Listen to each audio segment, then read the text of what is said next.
जवाब दिया जाएगा।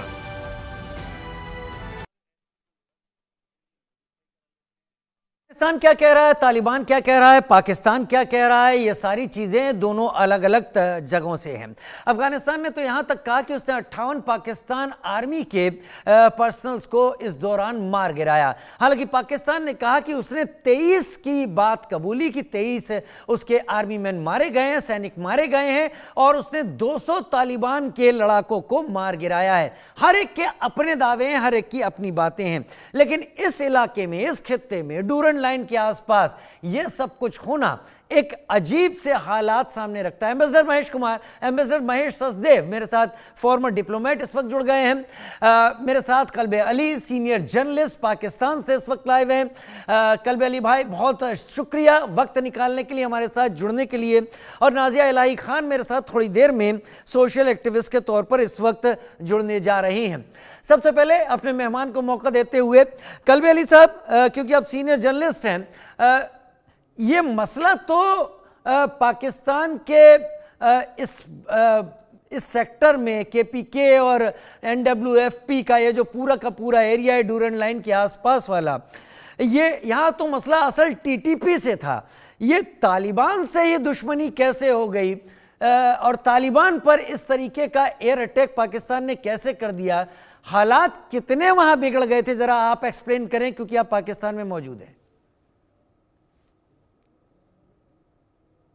देखिए, ये पाकिस्तान तकरीबन 2 साल से ज़्यादा, जब से ये गवर्नमेंट आई है, ये मौजूदा तालिबान गवर्नमेंट, पाकिस्तान का शुरू से एक स्टांस है कि यहाँ जो टीटीपी के जो ऑपरेटर्स हैं, जिसको कि पाकिस्तान ने बहुत वाज़ेह तौर पे 2 नाम लेना शुरू कर दिए थे, टीटीए और टीटीपी। ये टीटीपी के ऑपरेटर्स वो इस्लाम अफगानिस्तान से आ रहे हैं, और इसी बात को काफ़ी मुख्तलिफ तरीके से, अब ये कोई फर्स्ट टाइम इस बार फ्लेयर अप हुई है, जो लिटरली पूरी की पूरी ड्यूरेंट लाइन पे एक सीरियस किस्म की, जैसे कहना चाहिए अटलरी भी शामिल है, और लड़ाई जो है एक बड़े पैमाने पे हुई है फर्स्ट टाइम। वरना जो स्क्रिमिशेस कहते हैं, झड़पें, वो एक अरसे से इस पूरी ड्यूरेंट लाइन के दोनों तरफ चल रही हैं, और पाकिस्तान का ये कोई फर्स्ट टाइम नहीं है, बड़ा स्ट्रॉन्ग स्टैंड है शुरू से। दूसरी बात है कि पहली बार ही ऐसा हुआ है कि पाकिस्तान ने जो टीटीपी के जो लोग हैं, उन्हीं के कुछ ग्रुप्स को फितना ख्वारजी और फितना हिंदुस्तान भी कहना शुरू कर दिया। हाँ। इससे पहले पाकिस्तान ने कभी भी एक इंडिया का किसी टेररिस्ट ग्रुप को इंडिया से इस तरह डायरेक्टली अफिलिएट करा था, ऑफिशियली नहीं किया था। तो ये दोनों निशानियां, इशारे बहुत अरसे से तालिबान की तरफ जा रहे थे। तालिबान से मतलब है तालिबान गवर्नमेंट, काबुल की तरफ। मैं काबुल इसलिए कहता हूँ कि वजाहत हो जाएगी, बहुत सारे तालिबान हो गए। तो ये बहुत सारे इशारे बहुत ज़्यादा स्ट्रिक्टली और सीरियसली ये चल रहे थे, जा रहे थे कि काबुल जो है वो अपने इनकी बैकिंग बंद करे। अब यहाँ पे ज़रा मामला ये है कि काबुल का बहुत ज़्यादा झुकाव बहुत ज़्यादा एफिलिएशन और झुकाव और दोस्ती हो गई है इंडिया से। तो जो कि पाकिस्तान के लिहाज से ये एक, हम समझते हैं, हमारी मतलब अथॉरिटी समझती है, जिसको भी आप समझ लें, जो भी कोई कहता है कि उनके मौक़िफ़ ये है कि इंडियंस बैक कर रहे हैं इंडियन एजेंसीज, मतलब ये, अब आप जाहिर बात है इंडिया से मुराद इंडिया नहीं है, ठीक है, तो इस तरह से आप खुद ही डिफरेंशिएट कर लीजिएगा। मैं समझ बहुत है, तो मुझे बड़ा अच्छा लग रहा है, मुझे बड़ा अच्छा लग रहा है कि आप टू द पॉइंट बात कर रहे हैं, क्योंकि जर्नलिस्ट ऐसे ही एक्सप्लेन करते हैं। प्लीज अपनी बात कंप्लीट कीजिए। जी थैंक यू। तो वो ये है कि फ्रॉम अफगानिस्तान जो रेगुलरली 2 साल से बहुत रेगुलरली अटैक्स हो रहे हैं पाकिस्तान के अंदर, और ये काफ़ी ज़्यादा कैजुअल्टीज जो 2 साल में हुई है, वो ज़्यादातर फौज और एफसी होती है, जिसको फ्रंटियर कॉन्स्टेबलरी कहते हैं।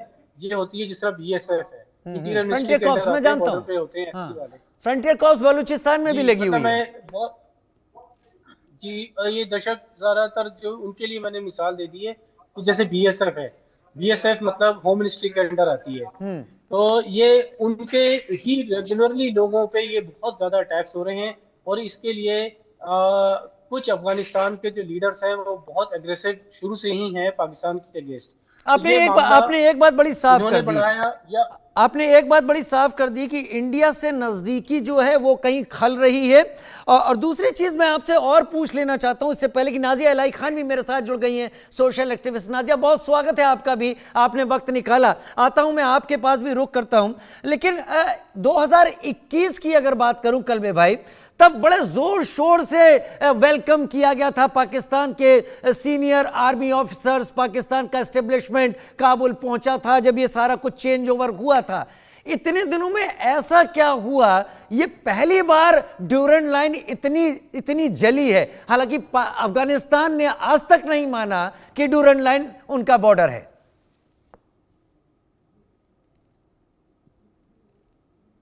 देखिए, ये जो फैज हमीद साहब जो हमारे उस वक्त DGISI थे, उनकी जो ओपन किस्म की वहाँ पे वो चाय का कप हाथ में लेके तस्वीर उन्होंने खिंचवाई और वो फिर फ्लोट भी करवा दी मीडिया में, पब्लिक में। ये चीज़ तो आज तक पाकिस्तान इसको क्रिटिसाइज कर रहा है, और हत्या कि अगर आप कहीं पे भी DGISPR की जो ब्रीफिंग्स होती है उसमें भी वो एक्नॉलेज कर लेते हैं कि वो कुछ रॉन्ग पॉलिसीज थी।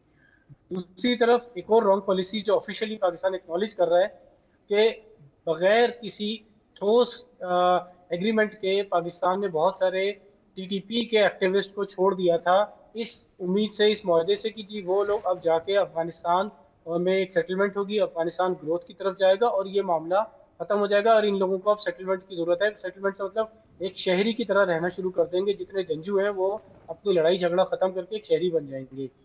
लेकिन उसके नतीजे में जो हुआ वो ये हुआ है कि वो जंजू अफगान पाकिस्तान बॉर्डर में, चाहे वो उस तरफ हो या इस तरफ हो, क्योंकि बहुत रफ एरियाज हैं, वहाँ पे वो रीग्रुप हुए हैं। और रीग्रुप होने के बाद पिछले 1.5 साल से और 2 साल से रेगुलरली अटैक्स हो रहे हैं, और बहुत सीरियस अटैक्स हो रहे हैं FC और फौज पे, जो कि पाकिस्तान ने कई बार जो अच्छा कुछ झड़पें भी होती रही हैं, झड़पों में भी वाजे नज़र आ जाता है, क्लियरली आता है कि जो अफगानिस्तान की कोई एक रेगुलर कोई बहुत ऑर्गेनाइज स्टेट है नहीं। वहाँ पे जो बहुत सारे अपनी अपनी जगह के जो कमांडर्स हैं, गवर्नर्स हैं, जो कुछ मुख्तलिफ ट्रेड्स में थे, कुछ फाइटर्स थे, कुछ स्मगलर्स थे, कुछ किसी गवर्नमेंट के साथ थे, कुछ CIA के साथ थे, ऐसी एक खचड़ बचड़ मिला के एक हुकूमत तो बनी हुई है, लेकिन वो एक रेगुलर स्टेट नहीं है। जैसे इंडिया एक स्टेट है, बांग्लादेश, पाकिस्तान, श्रीलंका में स्टेट्स हैं। यहाँ पे अगर आप किसी एक पटवारी को या तहसीलदार या डिप्टी कमिश्नर को भी चेक करना होगा तो एक सिस्टम है कि चेक किया जा सकता है। तो वहाँ पे बहुत सारे गवर्नर्स अभी भी ऐसे हैं जो काबुल के अंडर ही नहीं आते, यानी वो आते हैं पर वो मानते ही नहीं है, वो ज्यादा स्ट्रॉन्ग है, काबुल उन्हें हटा ही नहीं सकता। तो ये खास तौर से ये जो तुर्कम बॉर्डर है उस एरिया में स्मगलर्स की बहुत ज्यादा बड़ी एक बहुत ही लुक्रेटिव, बहुत जबरदस्त किस्म का कारोबार चलता रहा है। उन्हें बहुत ज्यादा परेशानी होती है जब ये फौज लगी, बाढ़ लगी। नहीं, एक बात चलिए, एक बात बताइए, बस 20 सेकंड में सर बताइए, ये जो भी जितनी यहां पर फायरिंग हुई है, अफगान कह रहा है 58 पाकिस्तान आर्मी ऑफिशियल मारे गए हैं। पाकिस्तान का स्टेटमेंट आया कि 23 मारे गए हैं। 23 भी अपने आप में एक बड़ी नफरी होता है कलबे भाई।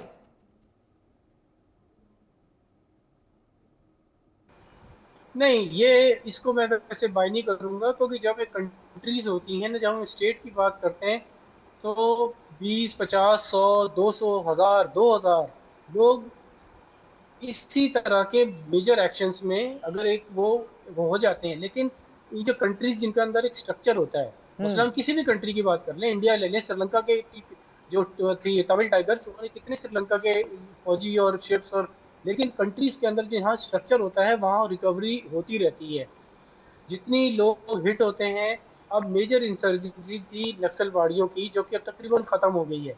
सिर्फ वजह यह है कि स्टेट के पास इतने रिसोर्सेज और इतना स्ट्रक्चर होने की वजह से कि अगर जितने भी बंदे हिट ठीक है, वहां से विड्रॉ हो रहे हैं, ठीक है कलवे भाई। लेकिन कलवे भाई, अदर देन गलवान जो भारत और चीन के बीच में हुआ था, चीन तो आज तक ओपनली एक्सेप्ट ही नहीं कर पाया कि उसके कितने PLA के लोग इस दौरान ढेर हुए या मारे गए। भारत ने तो आगे बढ़कर कहा कि इस दौरान उसके 20 सिपाही शहीद हुए थे, लेकिन चीन अब तक नहीं बता पाया। खैर, लेकिन ये नफरी बड़ी है, ये नफरी बड़ी है। उसके बाद भारत ने तमाम इंतजाम किए। इसमें एक मिनट में देखिए, मैं आपको एक बात बताता हूँ। चाहे चाइना और इंडिया के दरमियान में 100 इंडियन फौजी शहीद हुए, इंतकाल कर गए, मर गए, दुनिया से रुखसत हो गए, whatever word we use, fatally injured फौज की जबान में कहते हैं। बात यह है कि चाइना वालों के साथ सबसे बड़ा जो एक डिफरेंट ऑफ पॉलिसी है कि चाइना अपने आप को वॉर और कैजुअलिटीज और स्किर्मिशेस इसमें लाना नहीं चाहता है। वो लोग कहीं पे भी अपनी इस वॉर या मिलिट्री एक्टिविटी को शो ही नहीं करना चाह रहे हैं कि नहीं पिछले 10 नहीं, साल मैं में ये उन्होंने नहीं किसी कहना भी चाहता मिलिट्री चाइना क्या एक्टिविटी करना की। चाहता है क्या नहीं करना तो चाहता, मैं इसलिए कहता हूं हाँ, कि भारत ने उस कैजुअलिटी को भी बड़ी कैजुअलिटी माना और उसके बाद से भारत ने एलएसी को ऐसे सील किया हुआ है कि अभी हालात पूरी तरीके से सेट है। मैं अब रुक करूंगा, एम्बेसडर महेश सचदेव मेरे साथ इस वक्त जुड़े हुए हैं, फॉर्मर एम्बेसडर हैं।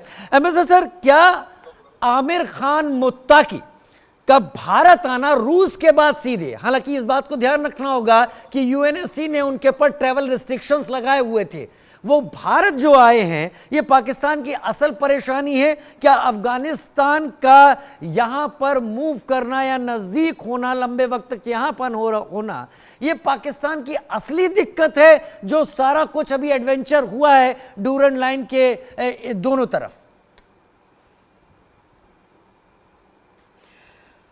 शुक्रिया राजेश जी, बहुत खुशी हुई आपके चैनल पर आकर के। मैं ये कहना चाहूँगा शुरुआत से कि ये एक कंट्रीब्यूटरी फैक्टर ज़रूर होगा, एक कैटलिस्ट होगा, लेकिन ये मेन सबब या कारण नहीं है। मेन कारण कल्बे भाई ने भी कहा कुछ हद तक, लेकिन उसके आगे अगर जाते हैं, मेन जो एक जो वजह है वो आपस में रंजिश की, तकरार की, मेरे हिसाब से वो उसका एक लंबा इतिहास है, तारीख़ है, और ये दोनों तरफ से एक फहरिस्त है, एक लिस्ट है जो एक दूसरे के लिए जो चाहे वो ट्रेचरी की हो, चाहे वो एक दूसरे के साथ नाखुश फरमानी की हो, वो है।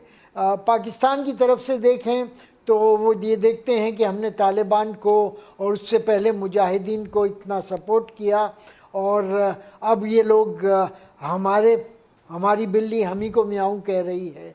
दूसरी तरफ अगर अफ़गानिस्तान की तरफ से देखें तो वो ये उनके मन में ये है कि आपने हमें सपोर्ट किया, लेकिन साथ साथ आप अमेरिकन को भी सपोर्ट करते रहे 20 साल तक हमारे ख़िलाफ़ जंग लड़ने के लिए, अपने सरहद से असलहा अमेरिका को फ़राहम करने के लिए और इंटेलिजेंस शेयर करने के लिए।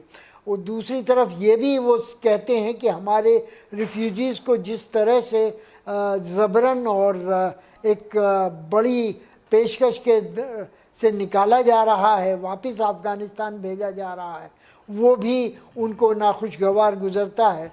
और तीसरा अगर और नीचे जाएं तो 15 अगस्त 2021 के इनकलाब के बाद जब काबुल में तालिबान आए थे, तो उसके बाद ISI ने एक पूरी कोशिश की कि तालिबान को मजबूर किया जाए कि हक्कानी ग्रुप को अपनी गवर्नमेंट में शामिल करें, कुछ और जो प्रो पाकिस्तान ट्राइबल लीडर्स थे उनको भी अंदर लाया जाए हुकूमत के।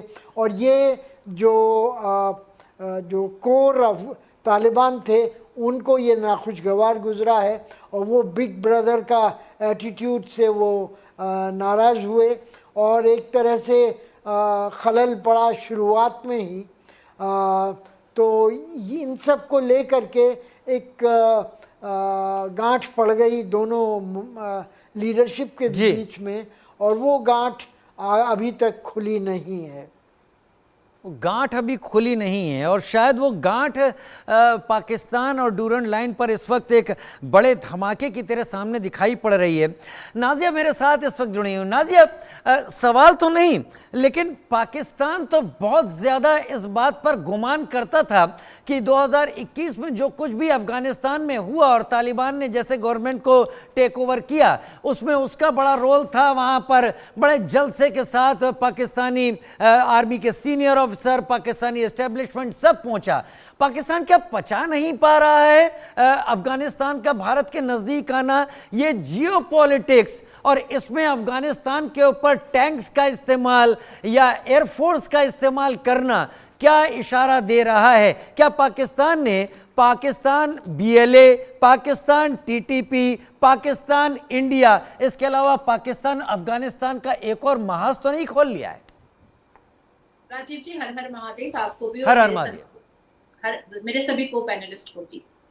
मुझे लगता है कि बिल्कुल जो एम्बेसडर साहब ने कहा है कि मेरी बिल्ली मुझे ही मियाओ, ये सच है कि पाकिस्तान जब 2021 में टेक ओवर हुआ था अफगानिस्तान में, एक नई सरकार बनी थी, तो पाकिस्तान बहुत खुश हुआ था और उसने बहुत उत्साह मनाया था। लेकिन अफगानियों के ऊपर जुल्म सितम ये हमेशा पाकिस्तानियों ने किया है। अभी 2024 में अगर हम चले जाते हैं, अक्टूबर में और सितंबर में चले जाते हैं, आप याद कीजिए राजीव भाई कि किस हिसाब से अफगान की बहू बेटियों को लूट करके, अफगानियों के घर को जब्त करके, अफगानियों को उनके घर से बेघर कर करके, बच्चों को निकाल करके इन लोगों ने दोबारा अफगान भेजा था। तो जो अत्याचार हुआ है वो अफगान भूल नहीं पा रहा है। अभी आप सोचिए कि पाकिस्तान में जो शिया रहते हैं, जो वहाबी रहते हैं, जो देवबंद रहते हैं, उनके ऊपर ये कितना अत्याचार करते हैं। फिरके परस्ती के नाम पर ये कितना अत्याचार पाकिस्तान के भीतर होता है।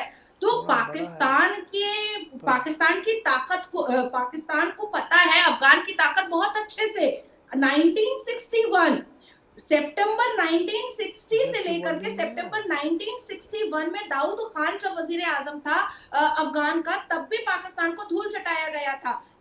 अभी 1971 में भारत ने पतलून उतरवाए थे और अभी 2025 में अफगान ने पाकिस्तान के पतलून उतरवाए हैं। अभी भी इनको समझ नहीं आ रहा है कि पाकिस्तान 4 टुकड़ों में बंटने के लिए तैयार हो चुका है। खैबर पख्तूनख्वा अलग होना चाहता है, POK के लोग अलग होना चाहते हैं, सिंध प्रोवांस अलग होना चाहता है, उसके बाद बलोचिस्तान अलग होना चाहता है। तो ये जो चारों खाने पाकिस्तान चित हो रहा है, और साथ साथ चाइना जो है वो भी अपनी नाराजगी जो है अपने स्टेटमेंट के द्वारा पाकिस्तान के खिलाफ दिखा रहा है। तुर्क बिल्कुल अलग हो चुका है। रशिया ने तो बिल्कुल अपना क्लियर कर दिया है। OIC की रिपोर्ट पढ़िए, UN की रिपोर्ट पढ़िए।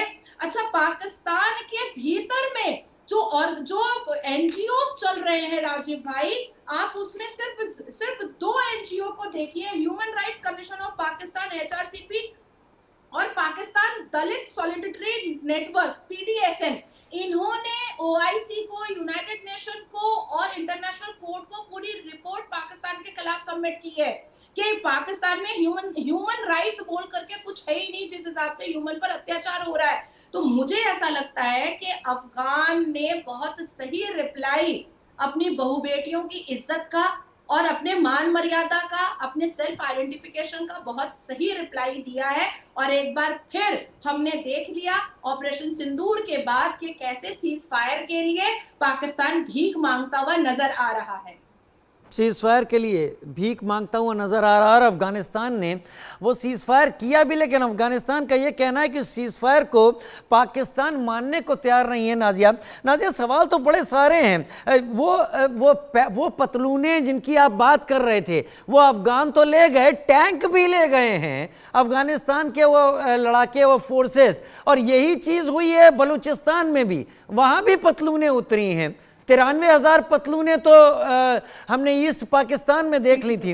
लेकिन एम्बेसडर महेश सचदेव, एक हाइपोथेटिकल सिचुएशन में आपके सामने रखता हूं, हो सकता है आपको हाइपोथेटिकल ना लगे, लेकिन मेरा अपना एनालिसिस कुछ इस तरफ जा रहा है। आप बताइएगा कि ये बेहतर है या नहीं और इसको एलेबरेट भी कीजिएगा। अमेरिका बलूचिस्तान में आना चाहता है, पाकिस्तान अमेरिका की शील्ड लेकर BLA और BRG या बलूचिस्तान की जो इंडिपेंडेंस की मुहिम है उसे दबाना चाहता है। लेकिन अमेरिका बलूचिस्तान में आकर ईरान को काउंटर करना चाहता है। अमेरिका अफगानिस्तान में बगराम एयरबेस फिर से चाहता है, लेकिन अफगानिस्तान ने बगराम एयरबेस देने से मना कर दिया है। ईरान में तो अमेरिका बम गिरा चुका है, लेकिन अफगानिस्तान में भी ऐसा नहीं कर सकता क्योंकि अफगानिस्तान से उसे भागना पड़ा है। क्या ये सारी कवायद जो अचानक एयरफोर्स अटैक की पाकिस्तान करने लगा है, क्योंकि पिछले कुछ दिनों से बहुत ज्यादा दावत दे रहा है वो अमेरिका को, क्या ये अमेरिका के इशारे पर पाकिस्तान की एयरफोर्स, पाकिस्तान की आर्मी हमले कर रही है अफगानिस्तान के ऊपर, उसे प्रेशर मिलाने के लिए कि जो अमेरिका चाहता है उस पर वो आगे बढ़ के हां कह दे? क्या ये मुमकिन है एम्बेसडर महेश सचदेव? ये कुछ अटकल लगाना के बराबर होगा इसका हाँ या ना में जवाब देना, पर इससे इनकार नहीं किया जा सकता, क्योंकि एक तरह से जो ब्रोमांस फील्ड मार्शल मुनीर और ट्रंप साहब के बीच में चल रहा है, और जिस तरह से पाकिस्तान अमेरिका के करीब आ रहा है, उससे कई चीज़ों के बारे में शक पैदा होता है कि अमेरिका की जो डिमांड्स हैं या उनकी जो एक्सपेक्टेशंस हैं उसके ऊपर हमें पाकिस्तान अमल कर रहा है। लेकिन दूसरी तरफ ये भी कहना होगा कि जैसा मैंने पहले कहा कि पाकिस्तान और अफ़गानिस्तान के बीच में जो रंजिश है आजकल तालिबान के ज़माने में, वो उसका एक लंबा बैकग्राउंड है, वो एकदम से नहीं हुई है, और ये एक तरह से काफ़ी दूर तक जाती लग रही है। और जहाँ तक बलूचिस्तान का सवाल है, उसमें पाकिस्तान को ईरान के लिए इस्तेमाल करना ये अमेरिका का एक मोहरा है। और लेकिन ये ईरान के ऊपर जिस तरह से प्रेशर डाला जा रहा है, जिस तरह से ईरान से ये उम्मीदें की जा रही हैं कि वो अमेरिका के साथ समझौता कर लेगा, यहाँ तक कि ट्रंप साहब मिडल ईस्ट के दौरे में ये भी कह गए हैं कि एक दिन ईरान और इजराइल के बीच में अच्छे ताल्लुकात हो जाएंगे। तो ये सब ये दिखाता है कि ईरान के साथ कोई ख़ासी जंग करने की अमेरिका की कोई फ़िलहाल कोई ऐसी तख्तीत या योजना नहीं है। अमेरिका की कोई योजना नहीं है, लेकिन अमेरिका के राष्ट्रपति पोर्टस, president of the United States, वो सुबह क्या कहते हैं और शाम को क्या कहेंगे, लेकिन इसके बीच में दोपहर आती है तब वो क्या कह देंगे, इस बारे में शायद उन्हीं की डिप्लोमेसी नहीं जानती होगी, और यही सबसे बड़ी दिक्कत की बात है। लेकिन इससे पहले कि मैं नाज़िया आपका रुख करूं, सवाल मेरे पास है आपके लिए एक, लेकिन जो कुछ डूरन लाइन पर हुआ है ये तबाही अब तक नहीं देखी गई थी। क्या एक बड़ी खाई खिंच चुकी है? क्या अब अफगानिस्तान के लोग जो ये बात कह रहे हैं कि हमने यहां से रूस को बाहर किया, अमेरिका बेइज्जत होकर गया, तो पाकिस्तान की क्या औकात है? एक रिपोर्ट देखते हैं, लौट कर आता हूं नाज़िया आपके पास। एक बार पाक अफगानिस्तान जंग की टाइमलाइन को समझिए। 8 अक्टूबर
बाद से दोनों तरफ से गोलीबारी और हमले हो रहे हैं। कुर्रम, चमन और स्पिन बोलदक जैसे इलाकों में झड़पें तेज हो गई। ये सब कुछ हफ्ते से चल रहा था। इसमें दर्जनों लोग मारे जा चुके थे। इधर पाकिस्तानी रक्षा मंत्री ख्वाजा आसिफ का गैर जिम्मेदाराना बयान सामने आया है। उन्होंने अफगानिस्तान पर भारत के लिए प्रॉक्सी वार लड़ने का आरोप लगाया और कहा कि तालिबान के फैसले दिल्ली में लिए जा रहे हैं। गैर जिम्मेदाराना बयान वाले ख्वाजा आसिफ को सीज फायर टिकने पर भी शक है, क्योंकि उसकी नीयत में ही खोट है। पाकिस्तान ने अफगानिस्तान जाने वाले ट्रकों पर रोक लगाई है। साथ ही अफगानिस्तान के लिए ट्रांजिट ट्रेड सुविधा रोक दी है। इसके चलते अफगानिस्तान व्यापार के लिए पाकिस्तानी जमीन का इस्तेमाल नहीं कर पाएगा। इस फैसले के बाद कराची और पोर्ट कासिम से अफगानिस्तान जाने वाले ट्रकों की आवाजाही पूरी तरह बंद हो चुकी है। जो कंटेनर पहले से लोड होकर रवाना हुए थे, उन्हें भी बंदरगाहों पर उतार दिया गया है।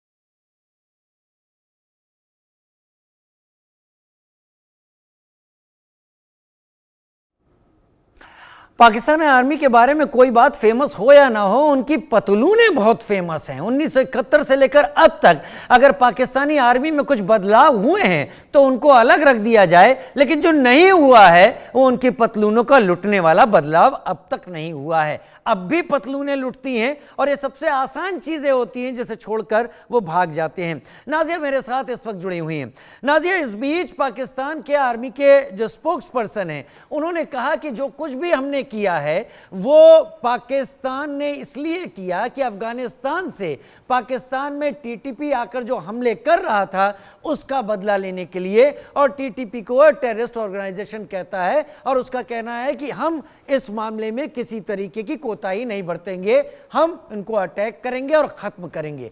अगर पाकिस्तान ये कहता है और पाकिस्तान इसे जायज मानता है तो फिर भारत का अलग अलग जगहों पर हमला करना वो भी जायज होता है। नाजिया।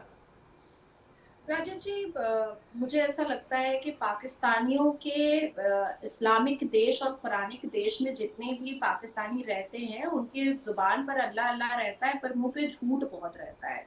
इतना झूठ बोलते हैं जिसकी कोई इंतहा नहीं है।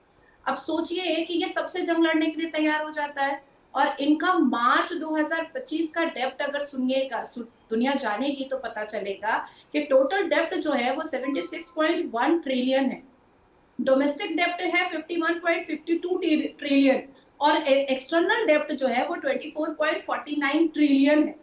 ये पैसा इतने कर्जे में पाकिस्तान डूबा हुआ है और चारों खाने अपनी ही जमीन पर चित हो रहा है। और अभी अमेरिका के लिए जो डोनाल्ड ट्रंप का general Asim Munir whistle dog बना हुआ है, उसको क्या लग रहा है कि अमेरिका जो है वो उसको रोटी और बोटी दे करके उसको बिल्कुल पाल पोस करके बड़ा कर देगा। आपने बिल्कुल सही इंट्रोडक्शन में कहा था कि अमेरिका का प्रॉब्लम है कि वो सुबह क्या बोलता है और रात में क्या बोलता है, बीच में दोपहर और शाम आती है उसमें क्या बोल देगा, कोई ठीक नहीं है।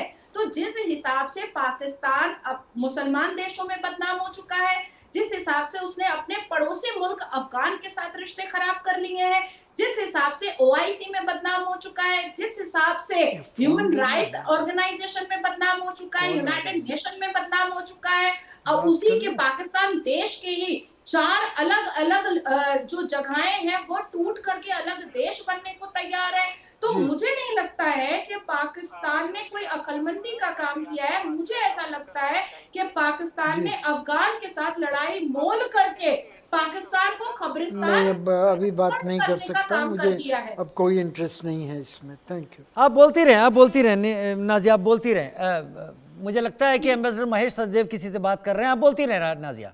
जी, तो पाकिस्तान को पूरा का पूरा कब्रिस्तान बनने में उन्होंने कन्वर्ट कर दिया है। आप सोचिए कि पाकिस्तान के जितने भी नॉन गवर्नमेंट ऑर्गेनाइजेशन है वो पाकिस्तान की छोटी से बड़ी कुरीतियों को ले जाकर के हर एक बड़े प्लेटफॉर्म पर रख रहे हैं। याद कीजिए कि 2022 में और 2023 में पाकिस्तान का एक स्कैम बस्ट हुआ था ऑर्गन ट्रैफिकिंग का।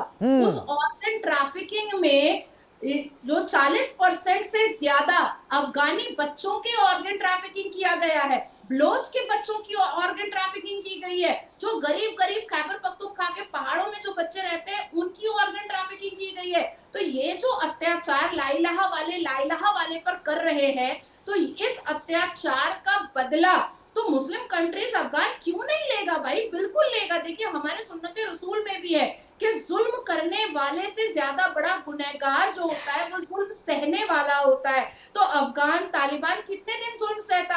आखिर क्या वजह थी राजीव जी कि मोहम्मद बिन सलमान कहिए, अल हन्नान कहिए या तुर्किस्तान कहिए, सब ने पाकिस्तान से अपना मुंह मोड़ लिया है, अपना दामन तोड़ लिया है, क्योंकि ये बात बिल्कुल स्टैम्प्ड और बिल्कुल अप्रोप्रिएटली सामने आ चुकी है कि पाकिस्तान भीख मांगता है लेकिन अपनी आवाम के लिए नहीं मांगता है, पाकिस्तान की उन्नति के लिए नहीं मांगता है, पाकिस्तान के डेवलपमेंट के लिए नहीं मांगता है। पाकिस्तान भीख मांगता है, ज़कात मांगता है, लोन मांगता है टेररिज्म ऑर्गेनाइजेशन को पालने पोसने के लिए। और बिल्कुल अफगान को जवाब देना चाहिए था और सही तरीके से जवाब दे रहा है। ख्वाजा आसिफ पागल हो चुके हैं, 60 हुआ है, वो सठिया चुके हैं। उन्होंने कह दिया कि भाई आमिर खान मुत्तकी भारत आया है और भारत जो है वो प्रॉक्सी कॉन्फ्लिक्ट करवा रहा है। अगर ये डर मुझे अच्छा लगा, मैं तो राजीव जी ये कहूंगी कि भारत की डर मुझे अच्छा लगा। ये डर तो होना चाहिए क्योंकि अल्टीमेटली अगर हम ब्लूप्रिंट देखते हैं और इतिहास के पन्नों को खोलते हैं तो भाई हमारा भारत तो पाकिस्तान का अब्बा है, वो तो बच्चा ही है। लेकिन इतनी भी समझ नहीं है इतने बड़े चेयर पर बैठने वाले ख्वाजा साहब को, जो इतना बड़ा कैबिनेट संभाल रहे हैं पाकिस्तान देश का, इस्लामिक देश का, कि एक डिप्लोमेट विजिट भी होता है। और आमिर खान मुत्तकी ने एक डिप्लोमेट विजिट किया था भारत में, उसके अलावा कोई उस विजिट में नहीं था। लेकिन अगर पाकिस्तान डर रहा है सो इट्स ऑल राइट। ये डर अच्छा है, ये डर अच्छा है नाजी, आपने अच्छी बात कही, आपने अच्छी बात कही है, आपने अच्छी बात कही, ये डर अच्छा है। लेकिन एम्बेसडर महेश सचदेव, डिप्लोमेसी को आपने बड़े नज़दीक से देखा है। 1893 में अफगान जो रूलर थे अब्दुर्रहमान खान और तब सर डूरंड, इन्होंने मिलकर इस डूरंड लाइन को खींचा था। करीब 2600 किलोमीटर लंबी ये डूरंड लाइन है।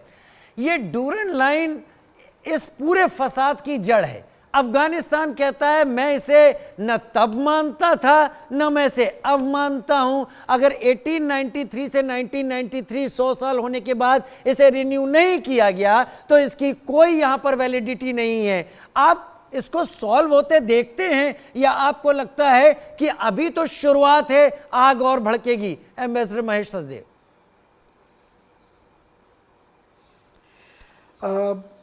मेरे ख्याल से ये एक अनइक्वल ट्रीटी माना जाना चाहिए, क्योंकि उस समय अंग्रेज़ों का दबदबा ख़ित्ते जनूब एशिया पर ही नहीं बल्कि सारी दुनिया पर था और उनकी तूती बोलती थी। और वो उन्होंने उसका अपने दबदबे का इस्तेमाल करते हुए जितना अफ़गानिस्तान की टेरिटरी को खींच पाए उन्होंने वो पाकिस्तान यानी हिंदुस्तान के अंदर शामिल कर लिया उस दौरान।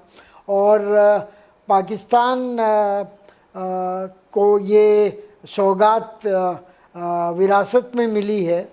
जहाँ तक अफ़गान लोगों का सवाल है, वो मानते हैं कि पश्तून एक कौम है और पूरी पश्तून कौम अफ़गानिस्तान के साथ मिलनी चाहिए। और डूरंड लाइन मैदानी पश्तूनों को पहाड़ी पश्तूनों से अलग करती है और इसलिए ये एथनिसिटी को डिवाइड करती है और ये उसको उनको मकबूल नहीं है, अस्वीकृत है।